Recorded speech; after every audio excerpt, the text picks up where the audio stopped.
So the drunk driving intervention that we used for college students, which is now kind of a model program for this, basically involved a couple different elements. The first thing that we did is we found out the percentage of students that regularly reported drinking and driving at San Diego State, and it's similar to the rest of the country. It's about 28 to 30% of the students report drinking and driving sometime in the last month.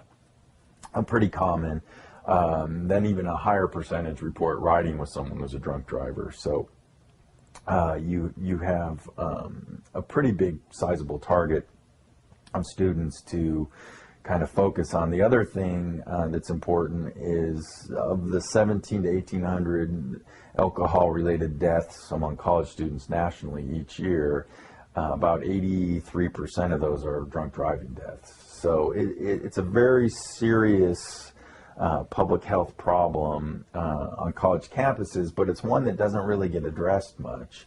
For a variety of reasons. There's really no one on campus except for campus police in some cases that would have any expertise in that area. So anyway, once we discovered that was a problem, we kind of looked to the literature to see what had worked in community settings, and then we adapted that for a campus setting. And so what we did is we developed a DUI prevention program that included a media campaign. And the media campaign was designed by students, so that was an important thing we learned in an earlier project, that having a professor, a researcher, an adult, a marketing firm come up with something for students isn't always the best thing because they don't respond well to it. And so we actually hired marketing students at San Diego State, undergraduates, to come up with this campaign.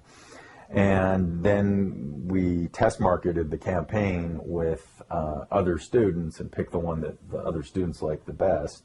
And then that was the campaign that we implemented.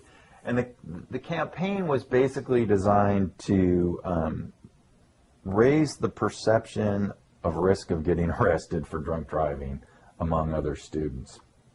And so the idea was that we wanted students to believe that if they were to drink and drive, the likelihood of them getting caught was fairly great. So you have the media campaign, and then we did media advocacy, which is basically where we got students to write into the school newspaper editorials and letters that talked about drunk driving and supporting the campaign and the general level of enforcement going up around campus.